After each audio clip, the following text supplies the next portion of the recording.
Gracias por seguir en sintonía de este Piedra, Papel y Tinta. En esa nota que mostrábamos lo que ocurrió el pasado domingo, se refleja básicamente de lo que hablaron los candidatos.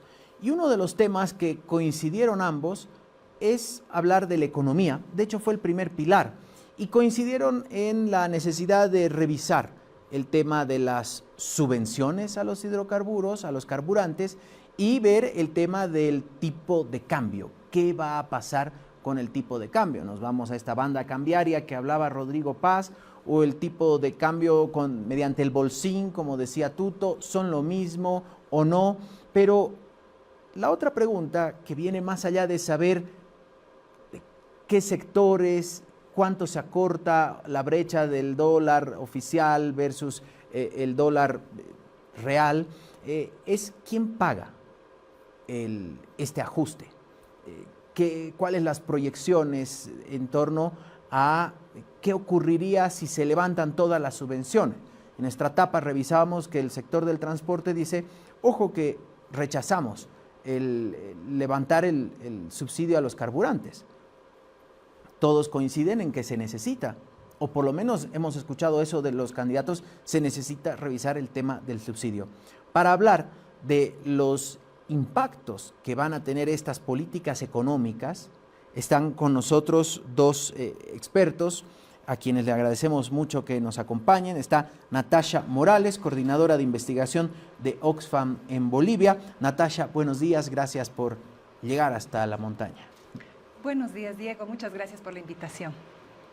Joaquín Morales también nos acompaña, director del Centro de Investigaciones Económicas y Empresariales de la UPB, la Universidad Privada Boliviana. Joaquín, buenos días. Buen día, Diego. Muchas gracias por tenernos aquí. A ustedes las gracias por acompañarnos. Dos temas sensibles que estamos a puertas de que se elija al siguiente gobierno, prácticamente a puertas de que arranque el nuevo gobierno y con el nuevo gobierno las nuevas políticas económicas.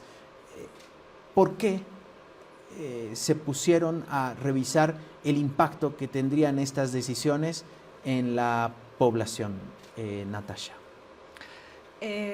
Bueno, nosotros desde Oxfam nos preocupa el tema de la ampliación de las brechas sociales, de la profundización de la pobreza, y esa fue la principal motivación que ya la hemos viendo desde la pandemia. O sea, desde la pandemia ha habido una leve recuperación y después ha habido un proceso paulatino de desaceleración de la economía. Y eso, digamos, los datos han ido mostrando, antes de entrar a esta crisis de reservas internacionales, que ha habido una pérdida de poder adquisitivo en las familias. Y eso ha sido paulatino, no ha sido de golpe, y eso nos está llevando cada vez más abajo. Entonces, justamente lo que tú mencionabas, en este debate electoral se ha hablado mucho de la estabilización de los desequilibrios macroeconómicos, que eso es necesario y urgente, y ambos candidatos están proponiendo una agenda para ocuparse de ese tema. Sin embargo, este deterioro paulatino de ingresos que se ve viviendo se ha profundizado a partir de la crisis de las reservas. Y por supuesto que estas políticas para encontrar estos nuevos equilibrios va a impactar aún más a los sectores más vulnerables, aquellos sectores que están en el quintil más bajo de ingresos. Joaquín, ¿con qué se encontraron cuando empezaron a hacer este estudio en colaboración, entendemos, con Oxfam y la UPB? ¿Qué se encontraron? Mira, hemos encontrado cosas que son bien interesantes y creo que pueden ser sumamente informativas, tanto para el público en Bolivia como para el nuevo gobierno. Lo primero, mira, estas políticas, mantener el tipo de cambio fijo, mantener los subsidios, se lo ve a veces como una política social, no es realmente una política social. ¿Por qué? Porque tener carburantes baratos, tener productos importados baratos, ¿sabes a quién le ayuda más? A la gente que consume más gasolina, a la gente que consume más bienes importados, y a veces esas personas son las personas más pudientes. Si yo tengo una vagoneta con un tanque grande y cada vez que lo lleno, qué sé yo, son 100 litros y el Estado me está regalando 500 bolivianos, le estoy favoreciendo a los ricos. Y esto desde hace 20 años o más, ¿no? Eso quiere decir que primero estas políticas han sido sumamente regresivas, Pero cuando se las va a quitar, le va a pegar más, ¿a quién? A la gente más pobre. Entonces lo que hay que pensar es cómo hacemos un mecanismo de compensación, pero un mecanismo de compensación que sea bien pensado y ideado. Y creo que una cosa bien importante, que es una cosa que debería ser relativamente fácil de encontrar, pero que no la encontramos en los debates, es que hay estructuras ya en Bolivia de apoyo a la población, por ejemplo, Bono Juancito Pinto, por ejemplo, Bono Juana Azurduy, por ejemplo, la Renta de Dignidad, que están ahí. Lo que hemos visto es que estos mecanismos son redistributivos, que funcionan relativamente bien. Todo es perfectible definitivamente, y se los puede mejorar, pero funcionan relativamente bien. Otra cosa que hemos visto y que es muy importante es que todos sabemos, estamos muy conscientes de que en Bolivia un 85% de la población trabaja en el sector informal, ¿no? Este sector es grande y es un sector que está totalmente desprotegido. No hay mecanismos, más allá de este tipo de transferencias que son universales, que protejan este sector. Los que tenemos un trabajo formal con un contrato estamos relativamente protegidos por la ley del trabajo, mientras que este sector no está. Y representa el sector más grande de la población, es un sector que ha crecido mucho, y es un sector que ha crecido mucho con mujeres. Muchas mujeres han entrado al mercado laboral, pero la gran mayoría de ellas directamente al sector informal, ¿no? Estas mujeres, muchas veces tenemos la idea de que el sector informal son estos comerciantes poderosos de la Feria 16 de Julio, de los Justus. Hay una parte que es eso, pero la realidad es que la gran mayoría de las personas del sector informal son pobres, son vulnerables, están expuestos al choque. Dada esa realidad de que la mayoría de estas personas en realidad están emprendiendo, tienen su pequeño negocio, tienen su iniciativa y todo, hemos decidido hacer una cosa que creo que va muy ajuste con lo que hace la UPB, que es ver a estas pequeñas empresas y tratar de entender por qué no están funcionando.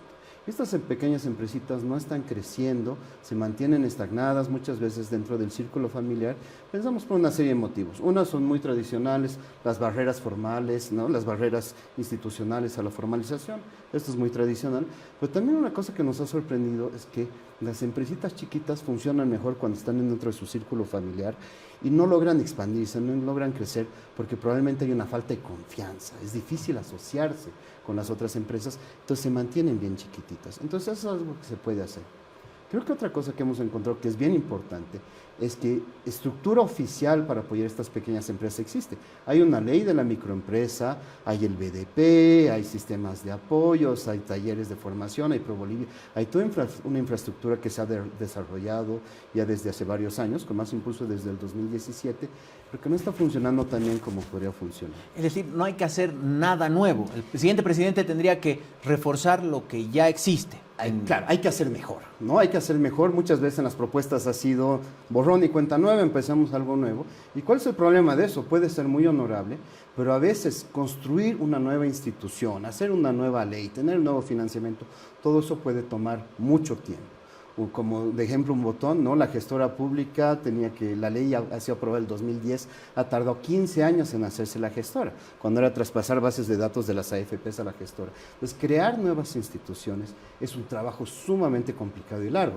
Quizás si hacemos un nuevo sistema de protección social empezando desde cero, quizás la crisis ya no va a estar aquí, va a ser demasiado tarde. Natasha, hablábamos, por ejemplo, con el director de estudios económicos de la CAINCO hace algunas ediciones y nos decía, no hay que esperar que venga el siguiente gobierno para vivir un ajuste, ya lo estamos viviendo, hay un ajuste, diríamos, de facto, un ajuste más duro porque es el mercado solo que está ajustando, por eso tenemos ese salto del dólar prácticamente al doble del oficial, y esto sin ningún tipo de red de contención, como mencionaban. La pregunta es cómo vamos a llegar como país y la población vulnerable, cómo va a recibir el siguiente gobierno que ineludiblemente va a hacer ajustes, porque ambos candidatos han hablado de eso. Sí, evidentemente ya hay un ajuste porque las empresas, las personas han empezado a adaptarse a este deterioro, digamos, paulatino que ha empezado ya con más fuerza hace 2 años y con la devaluación de facto, digamos, han empezado a utilizar ya el mercado paralelo, etcétera, etcétera. Pero este ajuste se aplica en dos niveles diferentes. Y ahí va por qué hablamos de esta vulnerabilidad. Hay un ajuste que ya se está aplicando en las empresas grandes, en los productores grandes, en los comerciantes mayoristas, donde ellos están operando al tipo de cambio paralelo. Y han ajustado sus precios y directamente esos precios los traspasan a los más pequeños. Entonces, los más pequeños, como son los, mencionaba Joaquín, las MIPES, las microempresas, como el mercado es atomizado, esto quiere decir que hay muchas pequeñas empresas con pocos demandantes, entonces no pueden subir los precios. Entonces, ellos están asumiendo la carga de esta devaluación a costa de pérdida de sus ingresos y no se está transfiriendo plenamente esa inflación al consumidor final. Eso es lo que hemos visto en este estudio y es por eso que ahí está esa vulnerabilidad, o sea, porque estas personas se están empobreciendo más por el tema de la devaluación, en cambio, los que tienen ingresos más altos pueden proteger sus rentas, ¿no? Entonces, en el caso de los pequeños, el ajuste se está dando vía rentas y no vía precios. Entonces, esa es una diferencia importante. Ahora, la segunda cuestión que estoy muy de acuerdo con el economista de la CAINCO, en el que es necesario abordar una red de protección social, pero lo que hemos estado viendo en estos debates es que se está entendiendo que proteger, digamos, a los vulnerables es otorgar bonos focalizados. Y en realidad podemos, digamos, pensar en ir hacia ese camino más adelante. Como decía Joaquín, tenemos estructuras que ya están y que están funcionando. Se requiere mejorarlas para responder a esta emergencia, ¿no? Entonces, por ejemplo, sería un error en este momento retirar la renta dignidad, porque hay evaluaciones de impacto que han mostrado, por ejemplo, que durante la pandemia ha sido la principal red de contención de un piso de protección mínimo de ingresos, por lo menos para las áreas rurales. Ahora, sabemos que estas transferencias están pagando a personas que no deberían recibir, como personas profesionales, porque es una transferencia universal, pero es mucho más fácil eliminar del sistema de transferencias a las personas que tienen ingresos altos a través de los impuestos, a través de la lista, digamos, de las personas que están pagando impuestos o del sistema bancario, que tratar de encontrar a las personas vulnerables para otorgarles una transferencia. Ahora, ¿por qué es más difícil hacer eso? Porque las personas, las personas que tienen ingresos bajos y principalmente estas microempresas, cuentapropistas, todo eso, están profundizando una estrategia de adaptación que hace tiempo la teníamos, pero se ha profundizado, que es la multilocalidad. Eso quiere decir que yo tengo mi negocio aquí en la Feria del Alto, pero también tengo mi chacra en el campo, o también soy socio de una cooperativa minera. Entonces, esas son estrategias que ya la gente está haciendo y desde la pandemia ha empezado a hacer con mucho más fuerza, ¿no? Y lo mismo para adaptar otro tipo de sustituir, por ejemplo, en vez de comprar este tipo de telas, voy a comprar esta que es más barata. Entonces, ya las personas están haciendo muchas cosas para adaptarse.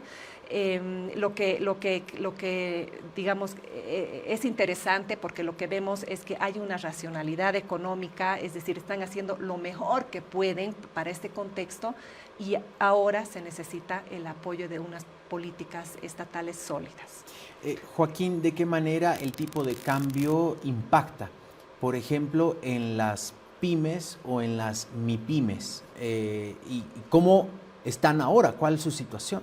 No, entonces lo que vemos, lo que hemos hecho es una descripción muy rica a nivel de la estructura de los costos. Y obviamente lo que te va a pasar es que los bienes que estás importando son más caros, entonces esos muchas veces son insumos. A quienes les afecta mucho más es a los comerciantes, por ejemplo, porque los comerciantes básicamente traen mercadería y la revenden, mientras que los que están produciendo cosas, por ejemplo, el sector de alimentos, logra resistir un poquito mejor, o las manufacturas logran resistir un poquito mejor. Entonces eso lo que nos indica es que para construir resiliencia, para navegar esta crisis, producir cosas es una buena idea, ¿no? Empezar a fabricar cosas, etcétera, etcétera. Entonces, esos pueden adaptarse un poco más. Pero la otra estrategia de adaptación es lo que decía Natasha, volverse más chiquito, recentrarse en el círculo familiar, tener ese pequeño círculo de confianza y muchas veces tengo que adaptar, ¿no? Entonces, los datos que tenemos son datos que, bueno, nos da el INE, que ya son un poco viejitos, entonces ahí podemos ver a quién, dada la estructura de costos que tenían en ese entonces, les afecta más, a qué empresas les afecta más. Por ejemplo, las empresas formales, paradójicamente, las chiquititas pero formales también les afecta más porque tienen más costos, ¿no? Entonces eso es problemático y probablemente muchas de estas formales van a ir desapareciendo del mercado, reforzando la informalidad, que ya es un problema, ¿no? Y entonces lo que hemos decidido hacer es mandar al equipo de investigadores de la universidad a la Feria del Alto, a diferentes barrios populares de la ciudad de La Paz, para preguntarle justamente a las personas en las MIPES cómo te estás adaptando, ¿no? Y muchos de ellos no están realmente encontrando una salida mediante la innovación. Lo que tienen que hacer muchas veces es eso, sustituir el tipo de productos por calidad un poco más baja, los que están en alimentos por cantidades más pequeñas, etcétera, etcétera. Y para estas personas es dramático porque tienen que fidelizar a su clientela. La relación de caserito, que es bien conocida en nuestra cultura, es una realidad. Es decir, que si yo modifico mis precios, se me van a ir a otro lado. Tengo que fidelizar a mi clientela, y entonces eso evita que yo pueda ajustar el producto final, lo ajusto muy poquito y estoy absorbiendo todo el choque. Entonces, ¿dónde me tengo que ajustar? Me tengo que ajustar dentro del hogar, reduciendo las porciones de alimentación de mis hijos, quizás a veces desescolarizando. Todo eso todavía no lo logramos ver muy bien. Vamos a ver los efectos de esto dentro de 2, 3 años cuando se levanten los datos, etcétera, etcétera. Obviamente hay una urgencia ahora, entonces lo que se necesita hacer es pensar muy rápidamente cómo apoyamos a este sector para que pueda navegar la crisis y sobre todo tomando en consideración que una crisis, sobre todo es una transformación, es un ajuste en el sentido que estamos pasando de un equilibrio a un equilibrio diferente, de un equilibrio donde dependíamos del gas a un equilibrio donde no vamos a depender del gas, pero lo que sí, si vamos a tener un boliviano devaluado, lo que va a hacer es que las exportaciones bolivianas son más competitivas a nivel internacional. Y ya lo vemos, el café se ha disparado, el chocolate se ha disparado, el queso se ha disparado. ¿Por qué? Porque estos productos se han vuelto más atractivos para el mercado externo. Entonces, eso abre una oportunidad. Aunque más privativos para nosotros. ¿Qué? Y para nosotros sí, yo Claro. estoy sumamente frustrado porque el café se ha vuelto muy caro, pero Sí, efectivamente subió da demasiado. una oportunidad para el país en su conjunto, donde en realidad hay que pensar que también durante muchos años nosotros nos hemos beneficiado de productos realmente súper buenos que estaban muy baratos para nosotros. La realidad ahora es otra, pero hay que ver cómo navegamos esta transición. Y si las medidas para navegar esta transición son insuficientes, son muy bajas o son muy lentas, como ya lo habíamos mencionado, va a ser mucho más doloroso el ajuste. Ya lo está haciendo y es doloroso. Podemos hacer que esta transición sea un poco más suave. Es inevitable, probablemente es inevitable el ajuste, no vamos a poder evitarlo, pero podemos hacer que no sea tan duro con los más vulnerables y sobre todo que pueda haber una reconversión relativamente rápida a la nueva realidad económica. Cuando uno habla de población vulnerable, y ustedes hacían el apunte, la importancia de los bonos existentes en Bolivia como una red de protección, contención social y redistribución de recursos económicos, se me viene a la cabeza qué pasa, por ejemplo, con aquellas MIPYMES, aquellos emprendimientos, aquellos negocios familiares que están en la informalidad o en lo que algunos llamaban la economía popular, para no estigmatizar con lo informal, y que por trabas burocráticas, que realmente es muy difícil en este país ser formal, porque parece que todo está diseñado para o ser informal o ir por la vía de la coima, parece que así se ha diseñado. Y escuchaba a alguno de los candidatos mencionar que, por ejemplo, para incentivar a la formalización de estos sectores, van a hacer alguna especie de alivios tributarios, facilitación de trámites. Eso también se podría, y esta pregunta va para los dos, se podría convertir en una, diríamos, red de protección, contención para estos emprendimientos, ¿y es necesario? Sí, o sea, evidentemente una red de protección social no solamente son dar transferencias, ¿no?, sino el pilar en realidad donde Bolivia tendría que apuntar es a fortalecer la capacidad productiva y generar empleos más formales, porque eso es lo que hace que las personas también tengan empleos dignos, que al final de sus vidas puedan recibir una jubilación justa, etcétera, etcétera. Entonces, ese tipo de medidas son importantes para reducir la informalidad, pero en el caso de las mujeres microempresarias y cuentaporopistas, Hay un tema que es bien importante para salir de la informalidad, que es fortalecer la economía del cuidado. ¿Qué quiere decir esto? Que en las entrevistas que hemos hecho con los equipos de la UPB, hemos visto que una gran parte de las mujeres eligen ser informales por las restricciones que como madres tienen para equilibrar y balancear la vida laboral del cuidado de la familia y de los niños principalmente. Entonces, hay muchas mujeres profesionales que dicen, yo prefiero estar en la informalidad porque el empleo formal son más de 8 horas laborales, no me pagan horas extras, no tengo horarios flexibles. Entonces, si queremos realmente lograr la formalidad, también hay que hacer reformas a la ley laboral que tenga que ver cómo flexibilizar, hablar de temas como balance trabajo-familia, eso es importante, la corresponsabilidad en el cuidado, que tiene que ver cómo el Estado proporciona ciertas medidas. Una medida, por ejemplo, para mí que sería muy simple y que no cuesta nada, es programar las vacaciones escolares, porque un día antes dicen, mañana es vacación. Entonces, ¿cómo tú como madre que estás? Entonces, así no se puede trabajar, digamos, si tienes niños pequeños, ¿quién se queda al cuidado? No hay guarderías, etcétera, etcétera. Entonces, hay ciertas medidas que tienen que ver con mejorar el ecosistema, los ecosistemas empresariales, esto de la digitalización, de la agilización de trámites, pero otras formas también son empezar a tener esta conversación que tiene que ver con quién sostiene el cuidado de las familias, ¿no? Y quién sostiene en este momento son la mayoría de las mujeres. ¿Y quiénes son la mayoría de las mujeres? Son las microempresarias que hoy están en el mercado, ¿no? Entonces, queremos generar mejores condiciones de vida, no solamente es tratar de formalizar, sino entender todo este sistema. En esto que plantea Natasha y en lo que hemos ido escuchando de los candidatos y leyendo en sus programas de gobierno, encontramos un empate, encontramos alguno de los dos futuros presidentes del país ¿tiene en cuenta esto en sus programas? ¿Han escuchado o no? Es la pregunta tramposa. No, mira, efectivamente los dos han hablado de tiene que haber algún tipo de protección, pero se lo ha tocado bien superficialmente, ¿no? Entonces, se ha hablado de trabajos de obras públicas para empleo temporal, o se habló justamente de facilitar el crédito.